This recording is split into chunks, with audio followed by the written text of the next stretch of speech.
अरे भूरे, इस बार तो अपने खेत में कौन सी फसल लगा रहा है? भैया, इस बार मैं मेरे खेत में तरबूज की फसल लगाने वाला हूँ। तरबूज की खेती? अच्छा ठीक है, कोई बात नहीं, लगा ले लगा ले। क्या हुआ भैया, आप ऐसा क्यों बोल रहे हो? क्या कोई परेशानी है? अरे कुछ नहीं भूरे, दरअसल मैंने भी कुछ दिन पहले तरबूज की ही फसल लगाई है। मुझे लगा था कि तू कोई दूसरी फसल लगाएगा। अच्छा, तो ऐसी बात है। ठीक है भैया, मैं कोई दूसरी फसल लगाता हूँ। ऐसे कैसे? हम दूसरी फसल क्यों लगाएंगे? अगर लगानी है तो उनको लगाने दो।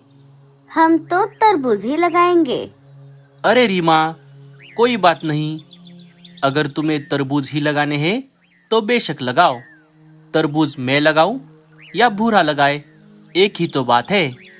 चलो, अब मैं चलता हूँ। देखा आपने भूरे जी, अपने भाई की तरक्की इनसे देखे नहीं जा रही। आ गए हमें रोकने के लिए।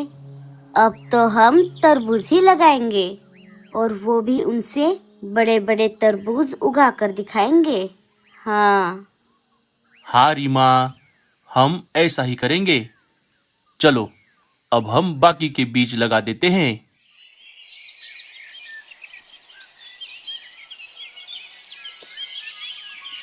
उई माँ, मर गई रे। दिन ब दिन हमारे जंगल में गर्मी बढ़ती ही जा रही है। अगर अभी यहाँ पर कुछ ठंडा ठंडा पीने को मिल जाता तो कितना अच्छा होता टूनी। नींबू पानी कैसा रहेगा मीनू मौसी? वो देखिए, लाडो और रानो नींबू पानी लेकर यहीं पर आ रही है। लेकिन टूनी, तुझे कैसे पता कि ये दोनों नींबू पानी ही लेकर आ रही है? इसमें तरबूज का जूस भी हो सकता था। ये तो बहुत आसान है बुलबुल, क्योंकि हमारे जंगल में अभी सिर्फ नींबू ही मिल रहे हैं। तरबूज तो अभी तक हमारे जंगल में आए ही नहीं। तरबूज आने में अभी बहुत देर है। चलो चलो, अब बातें बाद में करना। पहले सब ये ठंडा ठंडा शरबत पी लो। कुछ दिन गुजर जाते हैं। अरे भूरे, रीमा, इतनी रात को तुम खेत में क्या कर रहे हो? अच्छा, खेत की रखवाली कर रहे हो। हाँ हाँ भाई साहब, लेकिन सिर्फ रखवाली करने से क्या होगा? समय समय पर खेती को पानी और खाद भी तो देना चाहिए। इसीलिए हम अभी पौधों को पानी दे रहे थे। हाँ हाँ रीमा, तुमने बिल्कुल सही कहा। लेकिन एक बात का ध्यान रखना, पौधों को उतना ही पानी देना जितनी उन्हें जरूरत है। ज्यादा पानी देने से पौधे खराब हो सकते हैं। हाँ हाँ, हमें सब पता है भाई साहब, आप हमें मत सिखाओ। अच्छा ठीक है फिर। चल भूरे, अब मैं चलता हूँ।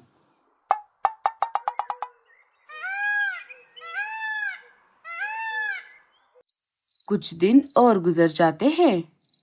फिर एक दिन रात के समय रीमा और गोरी अपने घर के बाहर आकर आपस में झगड़ा कर रही थी। अरे ओ कल मुहिरी माँ, तुझे क्या लगता है कि तेरे तरबूज की फसल हमसे ज्यादा अच्छी होगी? तू ये मत भूल कि तुझसे पहले हमने तरबूज लगाए थे, इसीलिए हमारे ही तरबूज बड़े होंगे। हाँ हाँ, पता है। लेकिन तू भी एक बात ध्यान में रख ले, हमने जो तरबूज के बीज लगाए हैं वो तुम्हारे बीजों से ज्यादा बेहतर है।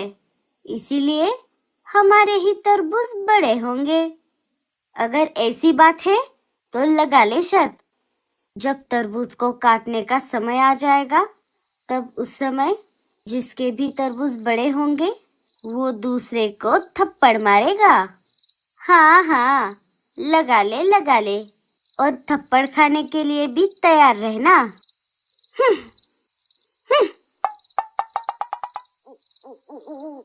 अच्छा, तो ऐसी बात है। उन दोनों की सारी बातें एक उल्लू चुपके से सुन लेता है और ये बात पूरे जंगल में फैला देता है।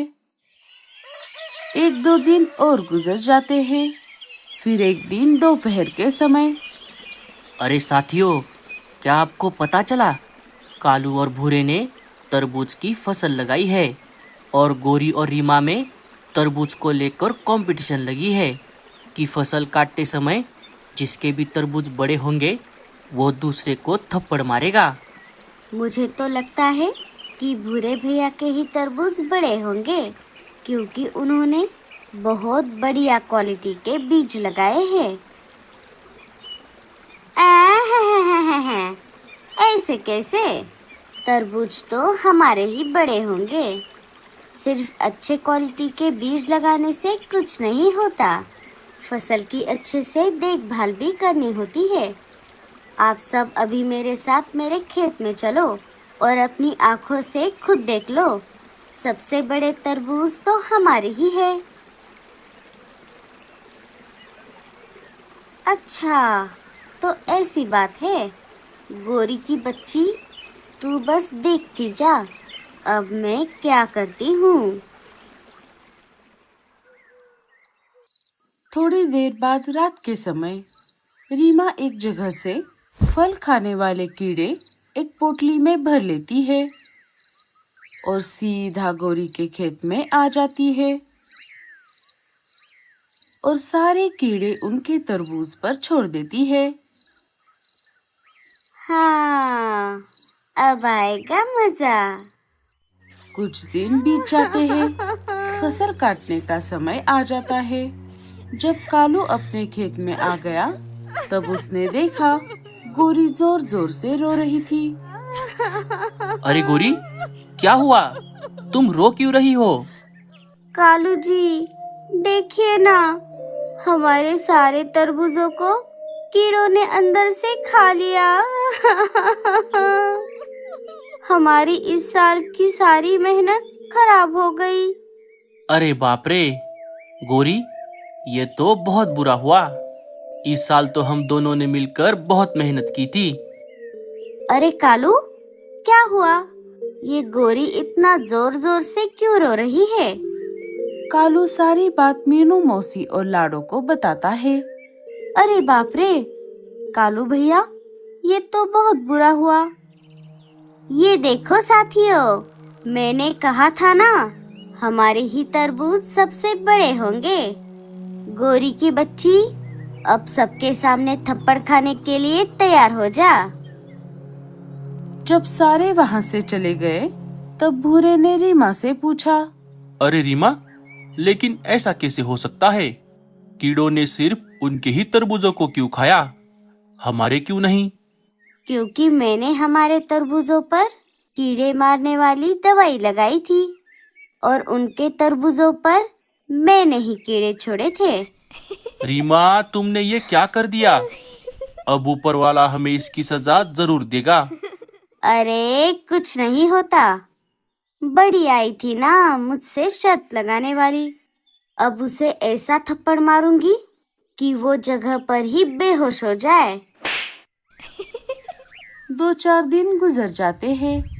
कालू के फसल के तरबूज सूख जाते हैं। फिर एक दिन सुबह आसमान में घने काले बादल छा जाते हैं। अरे बाप रे, ये अचानक आसमान में इतने घने काले बादल कैसे छा गए? लगता है थोड़ी ही देर में तेज बारिश होने वाली है।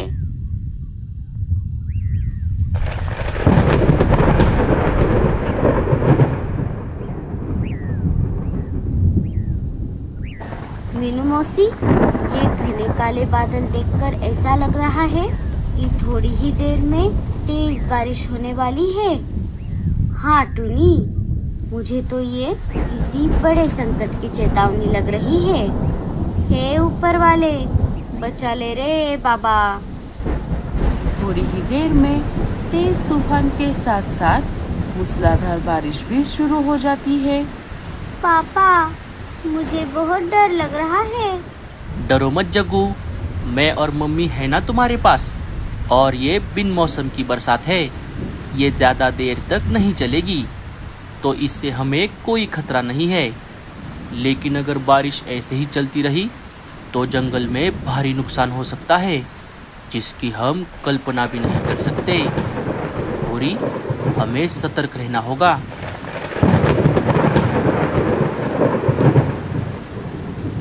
अजी, अब क्या होगा? ये अचानक इतनी तेज बारिश कहाँ से आ गई? अब हमारे तरबूज के फसल का क्या होगा भूरे जी? मैंने तुमसे कल ही कहा था रीमा कि हम सारे तरबूज निकाल लेते हैं, लेकिन तुमने मेरी बात नहीं मानी। तरबूजों को बड़ा करने के चक्कर में तुमने मेरी बात पर ध्यान ही नहीं दिया। अब हम कुछ नहीं कर सकते। अब कर लो बड़े तरबूज। जब सारे तरबूज पानी में बह जाएंगे तब तुम्हें पता चलेगा, तब बस उन्हें देखती रहना। बारिश इतनी तेज थी कि पूरे जंगल में बारिश का पानी बहने लगा।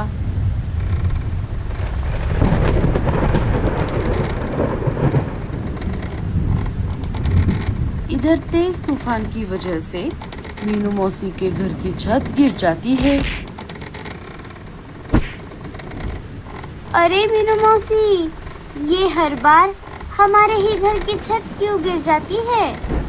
अरे कामचोर कहीं की, अगर तूने घर की मरम्मत करने में मेरी थोड़ी मदद कर दी होती तो आज ये सब नहीं होता।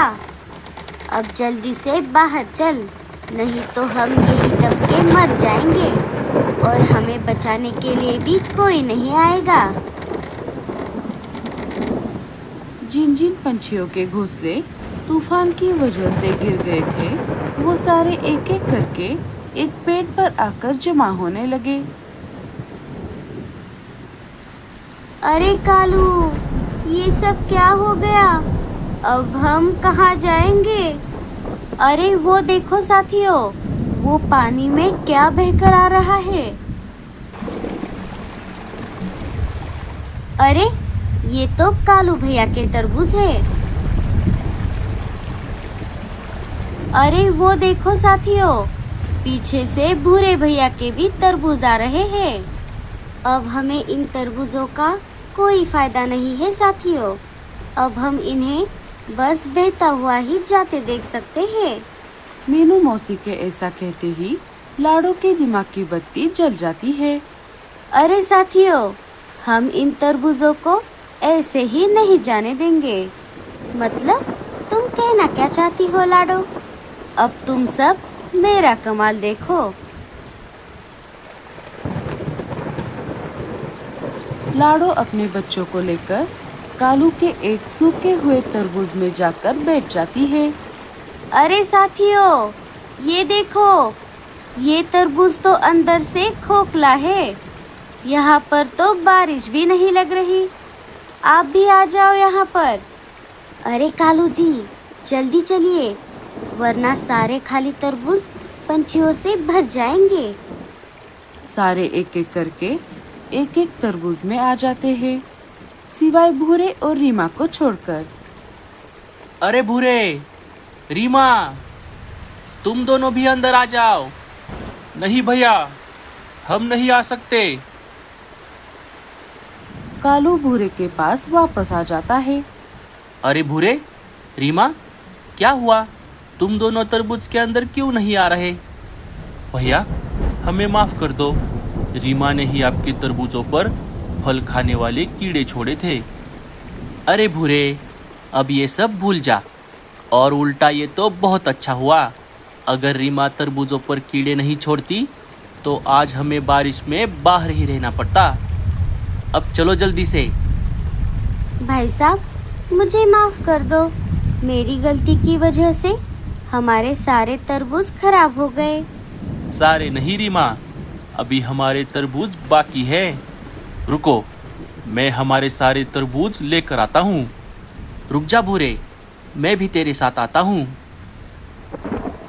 तो दोस्तों, इस कहानी से हमें ये सीख मिलती है कि जो होता है अच्छे के लिए होता है। अरे वाह वाह वाह वाह, ये तरबूज तो कितने मीठे हैं। कालू और भूरे के वजह से हमारी जान भी बच गई और हमारा पेट भी भर गया।